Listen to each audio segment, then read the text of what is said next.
Is it a bit challenging for you? You go to many places. In America, they have these issues, right, with black and white. Now in the news, there's a lot of news about it. And they said, what do you feel when you go into a room full of white people? And you know what she said? I come as one, and I stand as 10,000.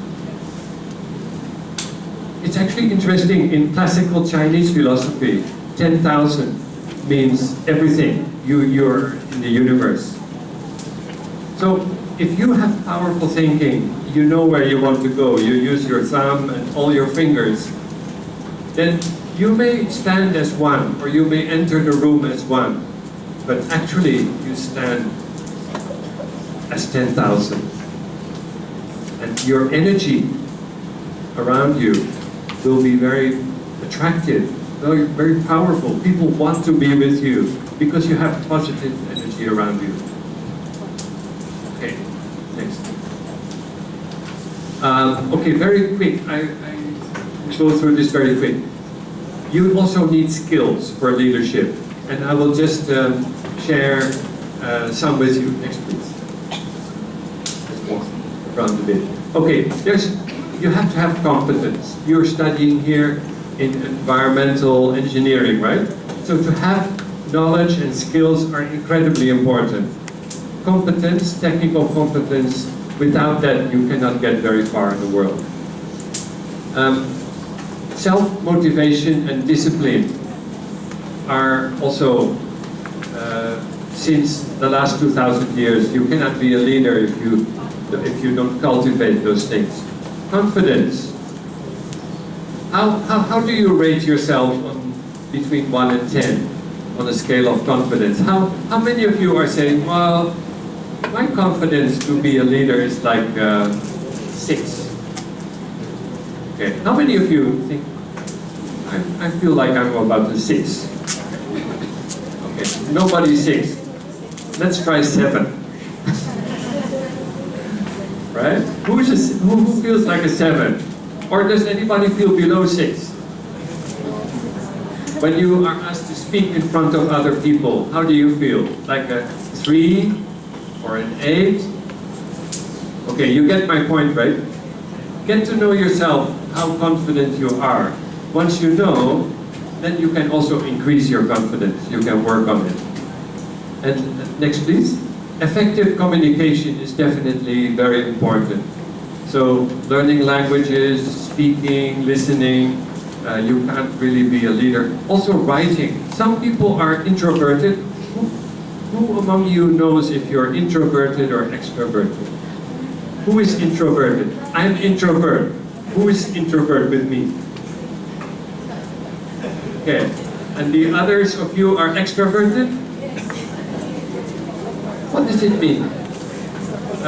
When you ask somebody a question, when you ask somebody a question, how do you know whether the person is an introvert or an extrovert? What does an extrovert person normally do when you ask him a question?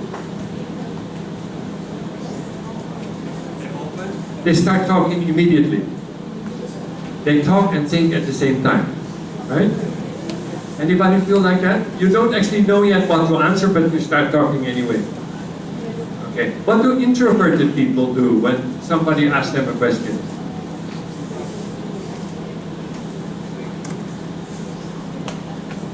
They say, oh, they go quiet. I have to think first. Right. So, being aware of that is important.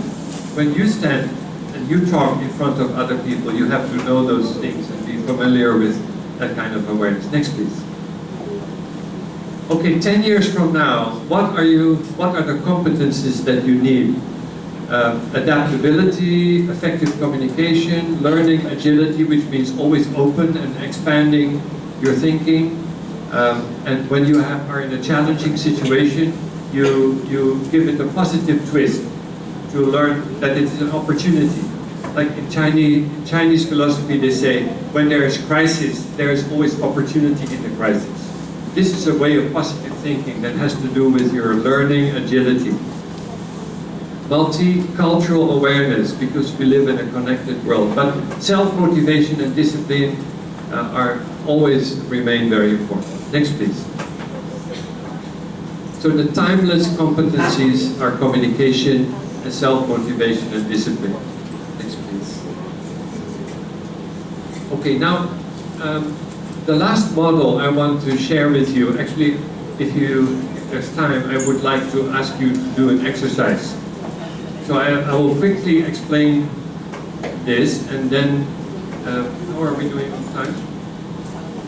The exercise takes 20 minutes. Is it possible?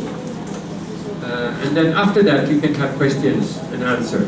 So this one is, in leadership, you can have many different roles, and you can choose which role you like to be a leader in, because all of us are different. Right? I talked to you about introverted and extroverted, and there are other ways of defining personality types. So when you want to become an influential leader, there are many ways of becoming an influential leader. Some of you want to write books or blogs, and the other people will read. Your influence will be through your writing mostly. Others will do it like a team leader, or they actually want to become the boss. Maybe some of you want to become the president of Indonesia, or head of your company. See, there are many ways that you can choose to make a contribution to society. One of the three USAKTI is to make work community service, right? To make a difference in the communities around you. So the one I want to show you here is about your skill and your power of asking questions. Next, please.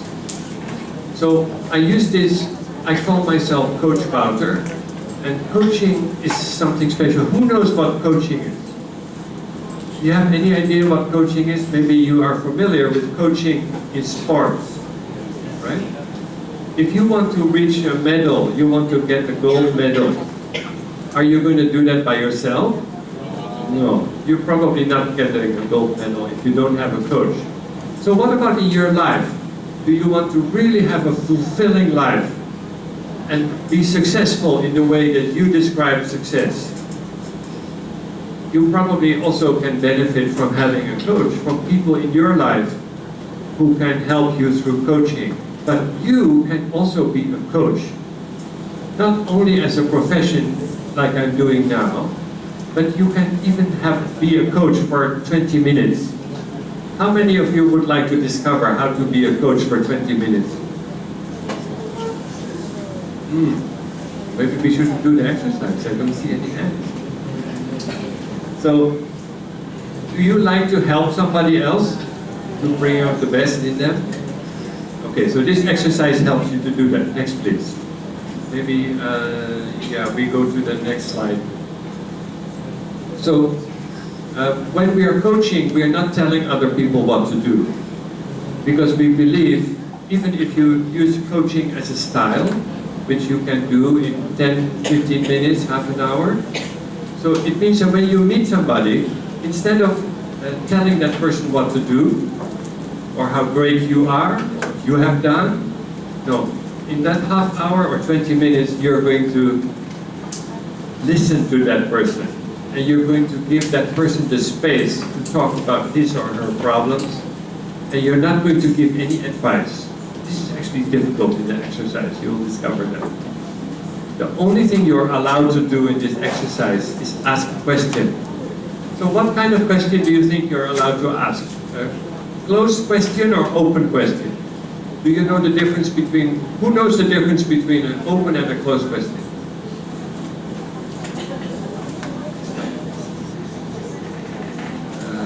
Next slide. Okay, so what does a closed question start with? What's the word that starts a closed question? Did you eat this morning? No? Okay, I asked the question, did you eat this morning? She said no. This is a closed question. The closed question can be answered by yes or no. Right? Now, what's an open question? How?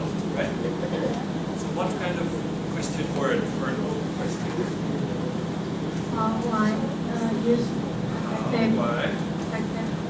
effective word. Right. One more.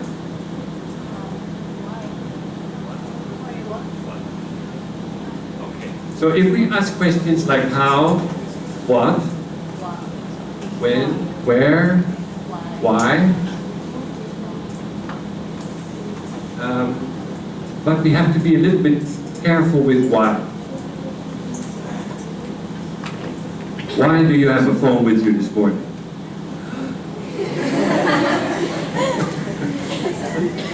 Sometimes when we ask the why question, people feel a little bit defensive.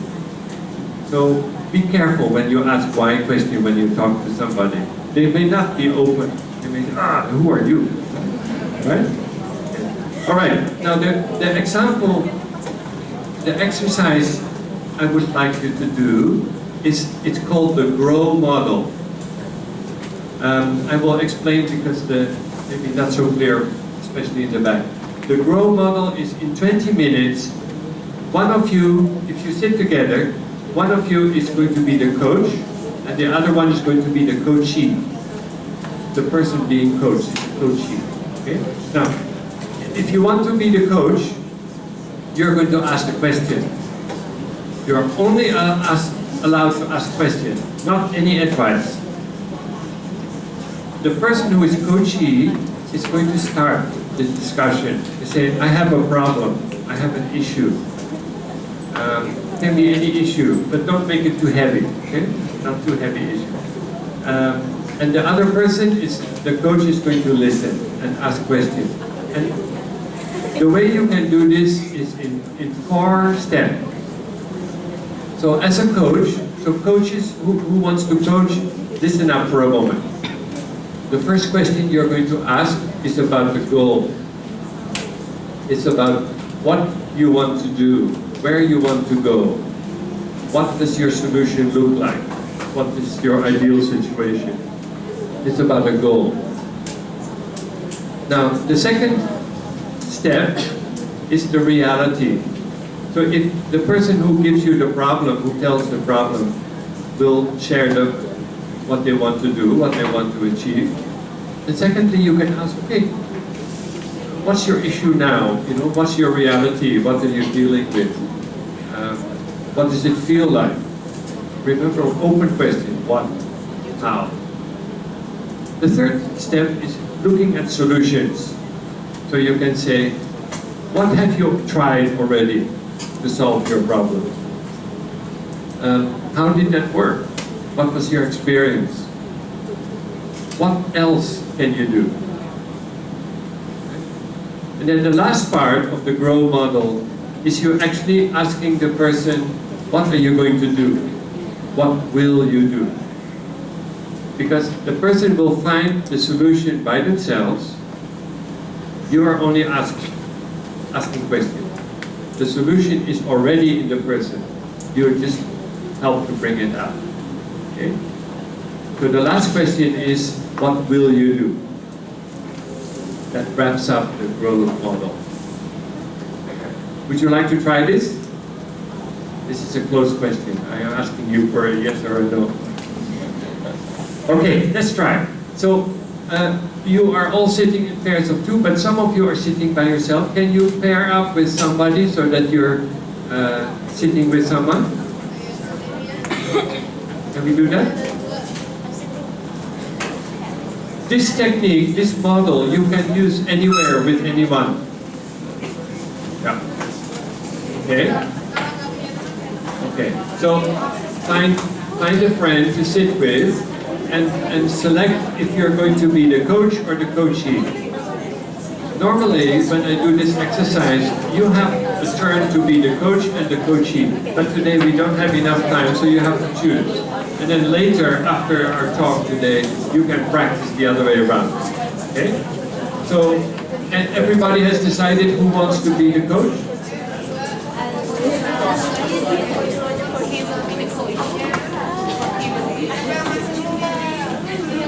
Okay, anybody still hasn't done yet?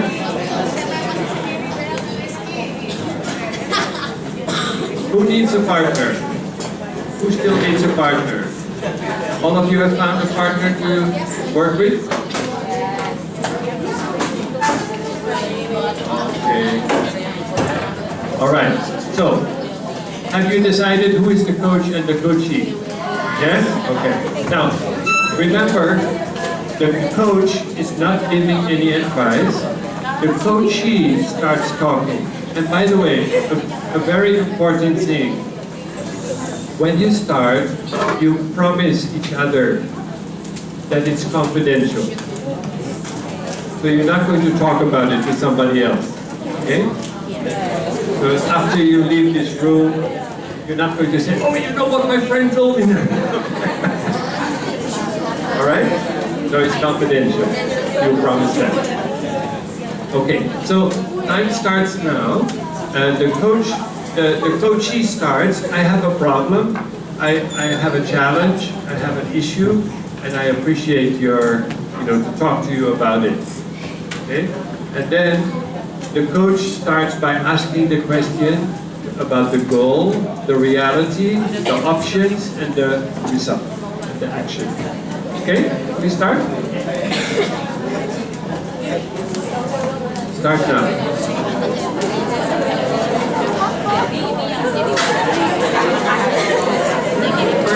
Remember, the coach cannot give any advice, only ask questions.